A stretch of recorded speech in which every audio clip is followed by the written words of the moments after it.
Hello hello YouTube, j'espère que vous allez bien. On se retrouve aujourd'hui pour une analyse complète de l'action Mastercard. On va voir dans cette vidéo si elle répond à ma thèse d'investissement sur les entreprises value. On va voir aussi, je vais vous expliquer le business exact de la société, ses activités. On va aller voir s'il y a des risques de disruption. On va aller voir aussi comment je calcule mon prix juste et je vais vous montrer tout ça dans cette vidéo. N'hésitez pas aussi à regarder dans la description si vous voulez retrouver mes 6 points sur ma thèse d'investissement que vous pourrez aussi rapporter à toutes les entreprises value. Je vous montrerai aussi dans les futures vidéos ma thèse d'investissement sur les sociétés à dividendes et les sociétés, on va dire, les rates, les sociétés immobilières, qui j'ai une autre thèse d'investissement et j'ai des autres points à regarder précisément. Mais avant toute chose, petit disclaimer, je ne fais pas de conseils d'investissement. Chaque personne doit être maître de ses investissements et investir peut comporter des risques de perte en capital. Maintenant qu'on a dit ça, la première chose que je regarde quand je m'intéresse au profil quantitatif de Mastercard, je regarde ces marges de free cash flow. Les marges du free cash flow, je veux qu'elles soient de 10%. Vous allez me dire comment tu trouves ces marges. C'est très simple.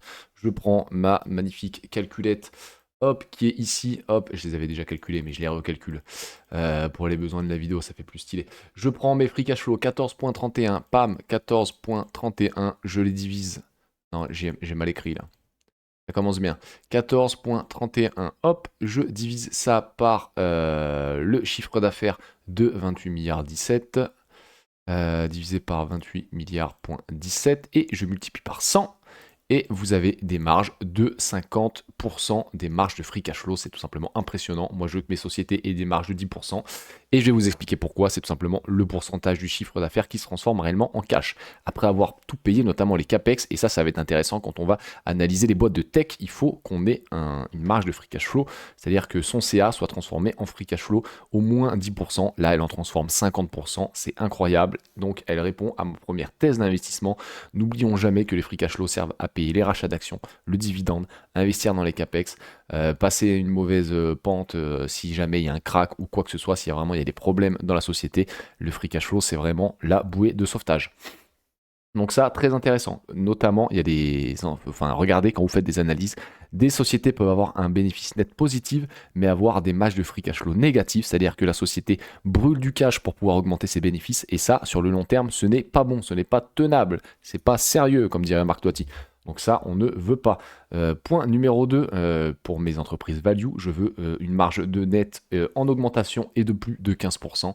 Ça tombe bien, c'est en augmentation sur Mastercard. On est à 55%. Mince, ici on est là, pardon, marge nette de 45%. My bad. C'est en augmentation. En 2015, on était à 39%. Et on peut aller voir un petit peu sur le ton un peu plus long. Le temps long, pardon, on avait des petites marges nettes en vrai, 2005-2006, on n'était qu'à 10%. C'est vraiment une entreprise qui croît de manière, depuis 2012, on est en augmentation. C'est vraiment une machine à cash, très très intéressant. Donc marge nette 15% et en croissance, c'est bon pour moi. Je veux un ROIC de minimum 15%. Donc vous allez me dire qu'est-ce que le ROIC, je vais vous expliquer. On a un ROIC ici de 44%, il est en croissance, je veux qu'il soit en croissance. On va aller voir depuis 2010, allez on va dézoomer un petit peu quand même. Hop, depuis 2010, il est en croissance, magnifique, incroyable. Donc très très bien, le ROIC pour moi c'est tout simplement le juge de paix. Il mesure la performance sur tout le capital injecté durablement dans l'entreprise pour chaque euro que l'investisseur ou le banquier investit dans la boîte. On voit combien de profits l'entreprise dégage-t-elle, et ça c'est très très bien, 40%. Moi je voulais 15% minimum, donc là on est largement bon. Maintenant, on va aller voir une autre métrique que très peu de gens dans l'investissement vous présentent, alors qu'elle est pour moi indispensable. C'est pour ça que je vous dis, faites le tri dans les gens qui analysent des actions. C'est très facile de regarder des graphiques et de dire là, il y a un point d'entrée, patati patata. Il faut analyser les fondamentaux. Et on ira voir un petit peu plus tard pourquoi. Donc la métrique que je veux prendre absolument, c'est le WACC. Le coût moyen pondéré du capital. Donc là, vous allez me dire, mais qu'est-ce que c'est que ce bordel? Comment je le calcule? C'est vrai que c'est très compliqué à calculer. Mais en gros, c'est le taux minimum de retour sur investissement nécessaire pour satisfaire les attentes des créanciers et des actionnaires. Donc le WACC, pour expliquer simplement, on va schématiser ça avec une voiture qui a besoin de carburant. Le carburant, c'est l'argent. Le WACC, c'est tout simplement le prix moyen que l'entreprise paye pour obtenir ce carburant. Donc pour gagner de l'argent, l'entreprise a besoin de 9% de ses revenus pour gagner de l'argent. Donc en gros, il faudrait prendre 9% ici, les déduire du ROIC de 41%, et là vous aurez votre vrai ROIC. Parce que tout simplement, dans le WACC, il y a deux sources pour l'entreprise pour avoir de l'argent. C'est le levier de la dette et les capitaux propres. Donc les capitaux propres, c'est toi quand tu deviens actionnaire. Tu deviens actionnaire de la société, tu fais partie des capitaux propres. Donc pour calculer ce fameux WACC, il faut regarder le rendement que l'on attend, plus la dette de l'entreprise. Et c'est là où c'est compliqué, parce qu'on ne sait pas on ne sait pas l'entreprise à quel pourcentage de taux elle s'est endettée. Donc ça, moi, généralement, je prends le WACC sur Guru Focus, je l'augmente toujours. Là, je vais me prendre un WACC de 12%. Moi, j'attends un rendement de 12%. On a une boîte qui est très peu endettée. Donc, on va augmenter ce WACC, on va le mettre à 12%. On va faire 12 moins 41. On est toujours largement au-dessus des 15% de ROIC. Donc là, ça me va. Si vous avez un ROIC qui est un petit peu contracté, que vous avez un gros WACC, ça peut être problématique, notamment pour le long terme. Donc là, faites attention. Là, on répond notamment encore à mes petits points. On va aller dans le point numéro 4, la croissance des free cash flow. Ça tombe bien, la croissance des free cash flow, on les a ici. Elle est de 16% par an sur 10 ans. On peut aller dézoomer même un petit peu plus. On va se mettre à aller depuis 2008, on va aller voir un petit peu avec les crises. Et on a 29%. Bon, bah là, on est largement bon. Moi, je veux une croissance des free cash flow de 10%. Donc là, on est 10% par an. On est largement bon. Et je veux aussi, surtout vérifier si vous avez un bénéfice net qui monte mais que les free cash flow baissent sur 3 ou 5 ans, c'est que l'entreprise a besoin de brûler du cash, on l'a vu dans les marges de free cash flow. Donc ça, vous vous barrez en courant. Si vous voyez ça lors d'une analyse, ça c'est absolument à éviter et c'est un gros point noir. Je veux des rachats d'actions dans mes sociétés. Pourquoi? Parce que quand vous rachetez, quand il y a une entreprise qui fait du rachat d'actions, le rachat d'actions qui est bien plus intéressant pour l'actionnaire que le dividende, on y reviendra après. Mais en gros, le rachat d'actions, vous allez faire monter mécaniquement vos bénéfices par action. Donc en fait, si vous avez des croissances de bénéfices par action de 14% organiques et que vous avez 2% de rachat d'actions, vous montez à 16% de bénéfices par action.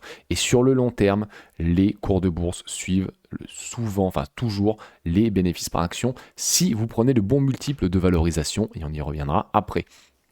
Mais voilà, pour vous dire que je veux des actions en baisse, on est à 2% depuis 10 ans, c'est magnifique, c'est très très bien, on a un rachat d'actions assez agressif. Et pourquoi c'est mieux que le dividende? Parce qu'en fait, quand l'entreprise fait du rachat d'actions, elle, pour vous, notamment pour l'actionnaire, en fait, vous ne payez pas d'impôt sur ce rachat d'actions. L'entreprise rachète ses actions, elle fait diminuer le nombre d'actions, donc vous avez un bénéfice par action de base qui augmente, alors que le dividende, vous allez payer un impôt dessus quand vous allez le recevoir. Donc c'est de l'argent qui vous est donné, mais, comment dire, vous allez payer de l'impôt dessus, donc c'est moins intéressant pour vous. Voilà, en ce qui concerne le rachat d'actions, c'est très bien. En plus, on a un dividende qui est assez généreux. En vrai, on a une croissance de 16% sur 10 ans, donc c'est vraiment pas déconnant du tout. Ouais, on voit qu'ils ont commencé à le payer en 2006. Si je dézoome depuis 2015, on a une croissance, ouais, on a une croissance de 12%, c'est quand même pas mal, hein. Donc ça va se tendre un petit peu, hein, le dividende ne va pas monter non plus à des sommets. En termes de pourcentage, en termes d'employés, on a 13% d'employés depuis 10 ans en plus.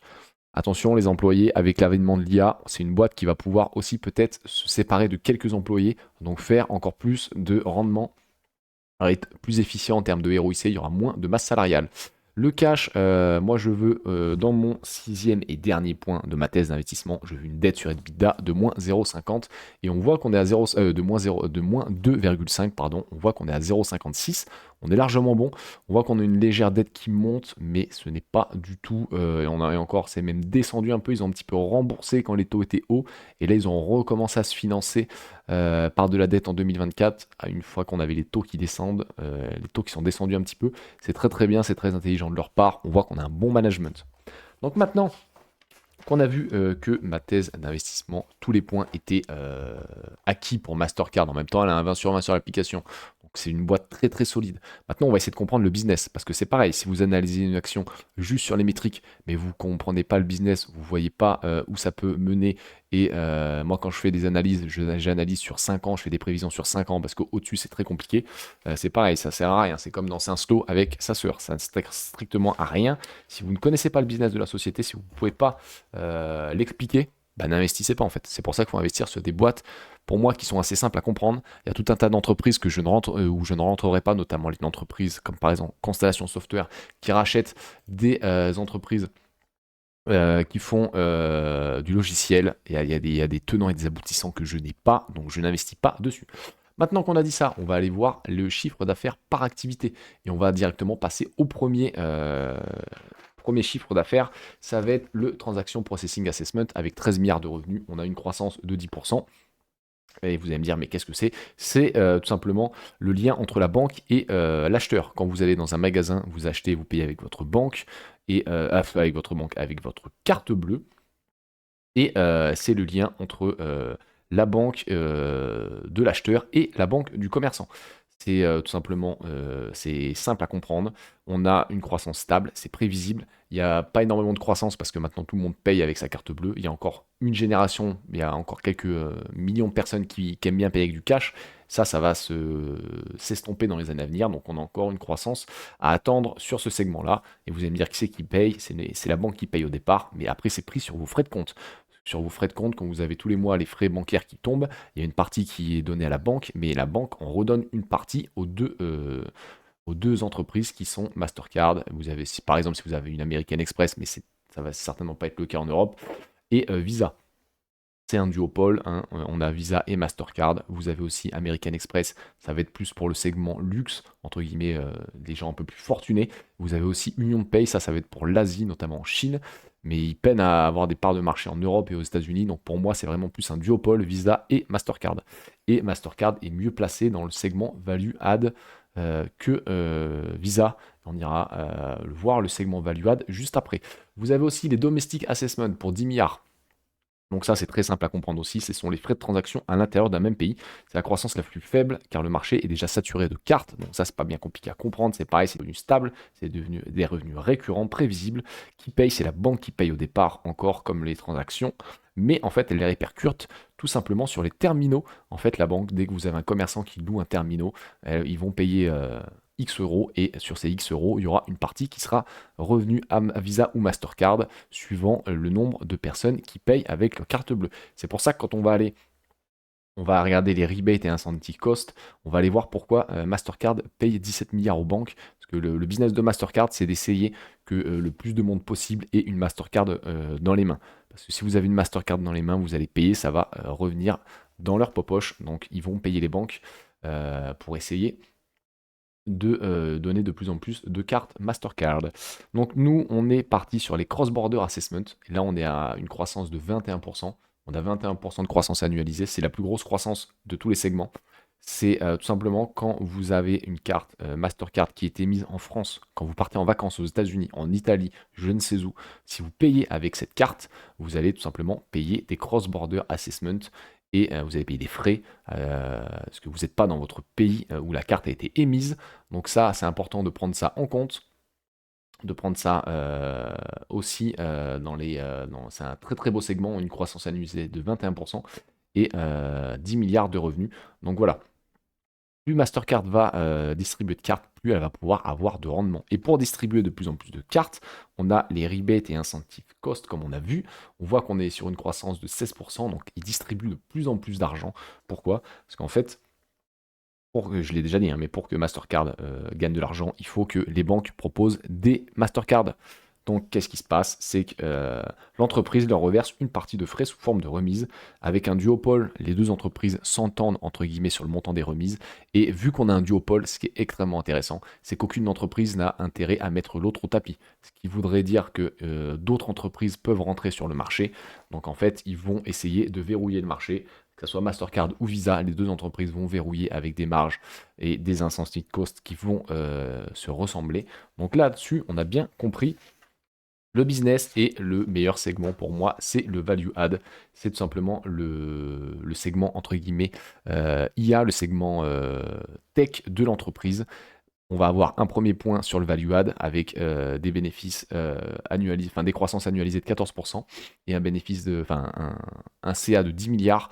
On a le segment cybersécurité, c'est le service de Mastercard qui est vendu aux banques tout simplement comme des outils IA qui prédisent si un achat est frauduleux avant même que tu aies tapé ton code. Comment ça se fait? Comment ça se passe? Moi j'ai eu le cas, c'est très simple à comprendre. Vous avez votre carte qui est utilisée à l'autre bout de l'Europe. L'IA détecte que vous êtes français, que vous n'avez pas acheté de billets d'avion, que vous ne pouvez pas vous être rendu euh, à l'autre bout du monde parce que vous n'avez fait aucun achat pour quitter le territoire. Moi, ça m'était arrivé en plus. Moi, j'avais fait un achat 2 heures avant. Donc en fait, l'IA a vu que 2 heures avant, j'étais en France et 3 heures après, j'étais à l'autre bout de l'Europe. C'était impossible. L'achat, la carte a été bloquée directement et j'en ai une autre gratos. Et ça, en fait, les banques, elles préfèrent payer Mastercard avec un abonnement plutôt que payer des millions de remboursements et de fraudes. Un revenu qui est récurrent, qui est stable et surtout qui ne coûte quasiment rien à Mastercard. Une fois que l'algo est créé, une fois que l'IA a été créée, c'est du revenu très très facilement euh, gagnable par Mastercard. Il n'y a rien besoin de faire. Vous vendez un abonnement, un logiciel. Et ça, c'est magnifique. Et ça, justement, pour moi, ça va rentrer dans le mode de Mastercard. Et en deuxième point, vous avez la data analytique. Vu que Mastercard sait exactement ce que vous achetez, quand vous l'achetez, où vous l'achetez euh, et ce que vous avez fait avant-hier, ils vont tout simplement revendre anonymement, bien entendu, hein, mais ces données, toutes les données, à des commerçants, à des magasins, à des franchisés, à tout un tas de personnes qui veulent savoir où ouvrir leur magasin, sur quelle zone géographique il faudra le faire, quel segment est approprié pour tel achat, etc., etc. Et ça, en fait, ils vont les vendre, ça va leur rapporter énormément d'argent. Et ça, c'est vraiment la partie tech. Ils vont vendre vos données un petit peu comme les données de Google Search sont vendues aux entreprises par rapport à ce que vous recherchez. Et bien là, c'est exactement pareil. Ils ont ce pouvoir de savoir exactement ce que vous achetez et ils le revendent aux sociétés. Et ça, c'est un segment d'activité qui va faire que croître vu qu'on est de plus en plus nombreux à payer avec une carte bleue. Maintenant, en conclusion, pour moi, on a un bot, on a tout simplement une banque qui peut difficilement quitter Mastercard. Elle utilise tous ses outils de cybersécurité, de fidélité, c'est ce qu'on appelle le trust in cost. Elle va surtout gagner très peu d'argent en rejoignant Visa et vice-versa. Visa va gagner très peu, enfin, une banque qui utilise Visa va gagner très peu d'argent en allant chez Mastercard. Donc pour moi, oui, on a un mot. Pour moi, oui, j'ai compris le business clé et le business de Mastercard par rapport à ses secteurs d'activité. On voit qu'on a une belle croissance partout, c'est magnifique. Donc voilà pourquoi Mastercard se paye à un PER élevé. C'est que c'est oui une boîte du secteur bancaire et financière, mais c'est aussi une boîte qui est en train de se transformer dans le secteur technologie. Donc voilà pourquoi les investisseurs sont prêts à payer Mastercard avec un multiple élevé. Mais on ira voir quand on fera la valorisation de l'entreprise si ce multiple élevé est fondé ou pas. Maintenant, on va passer sur le risque de disruption de Mastercard. Et pour moi, il y en a trois et on va les voir. On a l'open banking, c'est la menace la plus directe. Le concept, au lieu d'utiliser une carte, vous payez tout simplement en faisant un virement direct avec une appli ou un QR code de compte bancaire à compte bancaire, notamment Wero pour la partie française. Tout le monde connaît Wero, je pense. La défense de Mastercard pour l'open banking, notamment au Brésil et au Mexique, c'est qu'ils achètent énormément de sociétés de l'open banking. Donc en fait, ils achètent les acteurs, ils se mettent directement dedans. Et pour Wero, je vais vous expliquer en moins de 2 minutes pourquoi ça ne remplacera pas Mastercard, parce qu'il faudrait créer un système d'assurance identique. Mais cela coûte beaucoup trop cher. Les banques qui proposent Wero, c'est un service gratuit. Elles n'ont pas envie de mettre de l'argent dans un système d'assurance. Donc en fait, ça ne prendra jamais la place de Mastercard. Vous avez la garantie fraude. Si ta carte, si t'es pas responsable, comme on l'a vu, de ta carte qui s'est fait pirater, t'es pas responsable des pertes, c'est pas toi qui vas payer. Vous avez aussi le chargeback. C'est l'arme absolue pour moi. Si tu reçois pas ton colis ou que le commerçant fait faillite, Mastercard a une procédure pour annuler les transactions et te rendre ton argent. Ça, Wero ne le fera jamais. Donc Wero, on ne pourra pas l'utiliser sur l'e-commerce, on ne pourra pas l'utiliser quand on fait des gros achats. Pour moi, Wero, ça va disruter un petit peu la croissance annualisée des domestic assessments. Pourquoi? Parce qu'on va payer peut-être notre pain avec du Wero, on va peut-être payer des potes en soirée, etc., comme on le fait déjà avec cette application-là. Mais non, ça ne peut pas disrupter Mastercard ni Visa sur le long terme, l'open banking. Deuxième point, on a aussi la monnaie numérique. Si l'État propose un système de paiement gratuit pour les citoyens et les commerçants, est-ce que on pourrait avoir une disruption? Moi, je pense que non, parce que la défense de Mastercard, c'est que les banques centrales hésitent à gérer le service client et la fraude, comme on en a déjà vu avec Wero. Donc en fait, Mastercard propose d'être le prestataire technique, donc se mettre dans le rouage d'une monnaie numérique. Donc en résumé, en gros, essayer de prendre des parts de marché aussi là-dessus. Donc il n'y aura pas de disruption, il n'y aura pas de menace claire pour Mastercard sur ce segment-là. Pour moi, ce qu'on pourrait avoir par contre, C'est un risque gouvernemental, notamment des USA et en Europe. S'ils commencent à trouver que le duopole coûte trop cher pour les gens, notamment avec Trump qui avait plafonné les cartes de crédit, mais ça c'était plus pour le secteur bancaire, où Mastercard pouvait se retrouver lésé pour les plafonds de cartes de crédit aux États-Unis, c'était que les banques allaient donner moins de cartes de crédit, donc moins distribuer de cartes, et là Mastercard du coup aurait une croissance moindre, parce que s'il y a moins de gens qui ont de cartes, on a vu, il y aura moins de revenus. Mais ce qu'on pourrait aussi avoir, c'est une loi qui plafonne les frais, notamment pour les commerçants, notamment pour les gens aussi. Donc Mastercard pourrait se retrouver lésé là-dessus. Mais c'est là que la défense est intéressante sur Mastercard. C'est la société Value Add, en fait. C'est les gouvernements peuvent réguler les frais de transaction, mais pas réguler les logiciels. Et c'est pour ça que ce segment-là est hyper intéressant. Donc voilà, on a fait le point sur comprendre le business, comprendre s'il y a des risques de disruption. Je pense que j'ai été assez très complet là-dessus. On a vu aussi ma thèse d'investissement, elle répond à tous mes points. Vous pouvez aller retrouver dans la description ma thèse d'investissement. Maintenant, je vais vous montrer tout simplement comment je trouve mon prix juste. Hop, et on va le faire ici sur Mastercard. On va le faire ici sur l'application. Ici, vous avez en plus une petite analyse IA pour un petit panel de choses qui peut être sympa. Donc, vous avez l'avantage compétitif, vous avez justement les concurrents, vous avez les forces et les faiblesses, vous avez la gouvernance, etc. Ça peut être assez sympa si vous faites des recherches sur les entreprises. Et c'est exactement ce qu'il faut faire. Quand je vois des analyses d'actions sur YouTube, je ne vais pas citer de nom, mais c'est très facile de comment dire, c'est très facile d'acheter n'importe quelle action et de dire j'ai gagné de l'argent. Regardez les indices. Tous les indices sont au vert depuis 2022 quasiment. Donc c'est sûr que la personne qui se lance à montrer en stock picking des achats d'actions, c'est assez simple, hein. Parce que là, il faudrait vraiment être une buse pour perdre de l'argent. Mais il y a un moment, ça va se contracter et c'est là qu'on va voir les vrais investisseurs et les vraies personnes qui sont capables de faire de l'analyse intéressante sur les sociétés. On va aussi prendre en compte, quand je vais analyser le prix de Mastercard, c'est que l'euro-dollar, on a un dollar, pardon, qui s'est déprécié depuis, allez, on va dire, hop, on va se prendre ici, depuis 2023 à peu près, ouais, voilà. Depuis 2023, on a 13% de perte de dollars face à l'euro.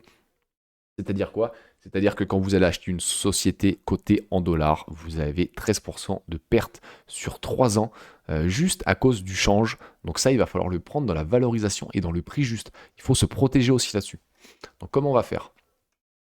Je vais vous montrer, hop, on va retaper Mastercard.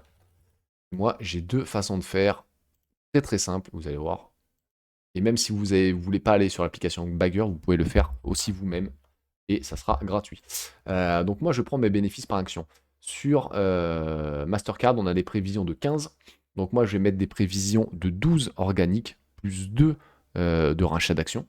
Donc on va prendre des croissances de 14. Donc 12 en organique et 2 en rachat d'actions. Un multiple final de 29. Là, j'étais ultra conservateur. Pourquoi? Si jamais il y a un marché qui se rétracte, on a la médiane sur 10 ans d'un PER de 37. Moi, je vais aller sur un PER de 29. Si on a un marché qui se rétracte, on aura au moins un prix juste intéressant et on aura un rendement estimé. Moi, je cherche un rendement de 12% par an. Mon prix juste, si je veux, hop, j'exclus les dividendes. Hop, on va les exclure. J'aime bien exclure les dividendes. Les dividendes, j'aime bien que ça soit la petite cerise sur le gâteau. J'ai un prix juste de 496 dollars. Mais ça, c'est sans compter la dépréciation, les amis, comment dire, la dépréciation du dollar par rapport à l'euro. Donc là, je vais vous montrer comment on va faire. Donc là, actuellement, l'entreprise ne serait pas hyper intéressante à acheter avec un prix de 527 dollars. Même si nous, on a... est-ce que je l'ai le prix ici le prix de l'application, en gros, le prix des pods de Bagger? Non, je dois l'avoir, mais bon, vu que je suis pas très très fort. Sachant qu'on a été quand même très... parce que là, j'ai la communauté, mais j'ai pas le prix de la communauté. Bon, bah, c'est pas très grave. Mais moi, ce qui m'intéresse, c'est de me rapprocher des 496 dollars pour un rendement estimé de 10% par an. Moi, je cherche du 12, donc il faudrait idéalement que...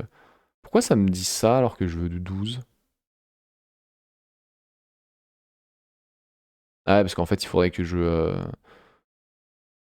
j'augmente mon... Voilà. Si on passe à 32 PE, ce qui est quand même aussi ultra conservateur, on arrivera à un prix juste de 513 dollars. On est à 527, on serait pas très loin. On aura un rendement de 11%. 11,39 par an, ça pourrait commencer à être intéressant. Mais là, pour trouver mon prix juste avec la conversion euro-dollar, on va le faire ici. Là, voilà, j'ai exactement demandé à mon petit IA si, pour bien vous prouver que le cours d'une action suit souvent le bénéfice par action. Sur le long terme, vous pouvez très bien acheter une société, on va repasser sur Mastercard, vous pouvez très bien acheter une société et pendant 1 ou 2 ans qu'elle fasse un petit peu un retrait, qu'elle baisse un petit peu ou qu'elle monte un tout petit peu aussi. Mais sur le long terme, elle va toujours suivre sa courbe de bénéfices par action. Donc c'est pour ça qu'il faut absolument bien regarder la croissance des bénéfices par action. Et ma thèse d'investissement, elle vient s'appuyer là-dessus. Si vous avez les 6 points qui sont respectés dans la thèse d'investissement, vous avez une boîte qui est capable de créer énormément de cash, donc énormément de bénéfices par action, donc de faire croître son cours de bourse. C'est pour ça aussi qu'il faut être conservateur quand vous allez faire les prix justes. Donc moi, qu'est-ce que je peux lui demander? Alors attendez, j'avais pris ça. Hop, on va faire copier-coller. On va remettre ça là. Tac, tac, tac. 8%. Je vais pas lui demander. Hop, avec mon petit prompt. Alors avec des bénéfices par action de 14% par an et un multiple final de 29, avec une baisse du dollar de 8% sur 5 ans, quel doit être mon prix juste pour un rendement de 12% pour Mastercard? Hop, on va faire ça. On va voir à peu près combien il va nous sortir lui, parce que lui va prendre les 8% de baisse du dollar. Hop, donc dans 5 ans, entre guillemets, le prix de Mastercard avec des bénéfices par action et un multiple final de 29 serait de 844 dollars.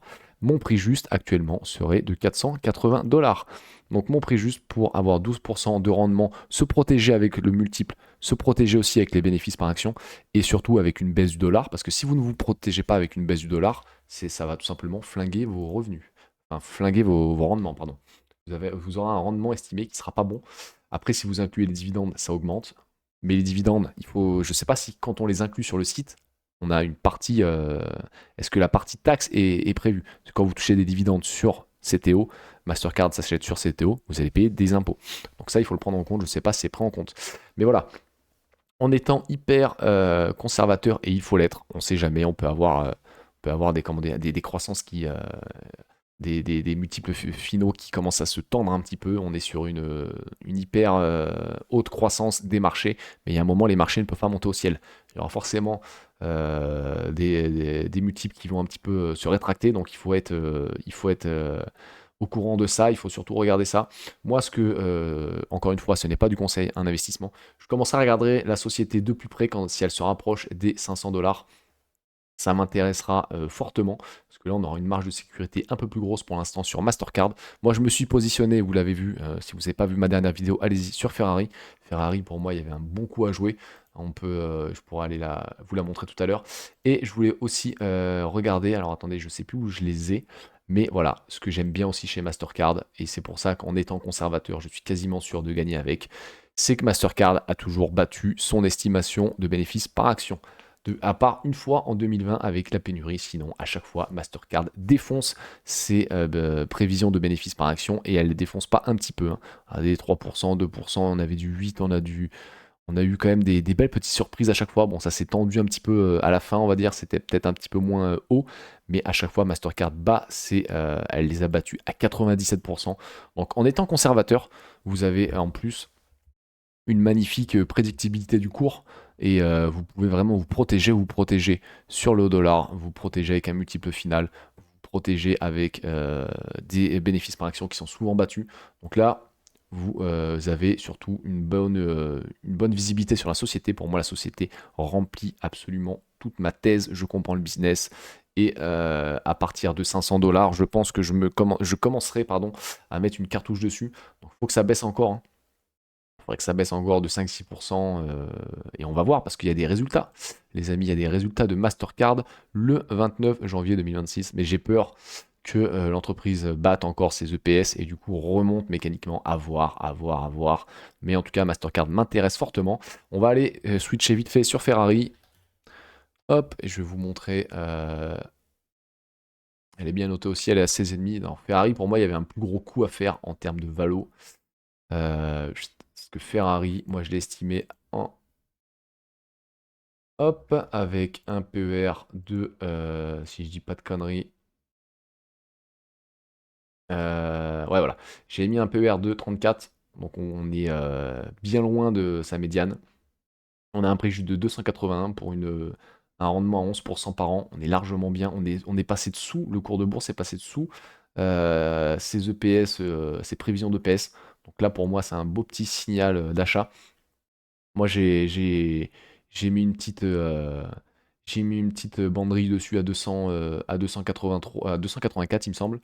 Et je renforcerai. Pareil, il y a des résultats qui arrivent le 10 février. On va regarder les résultats avec impatience.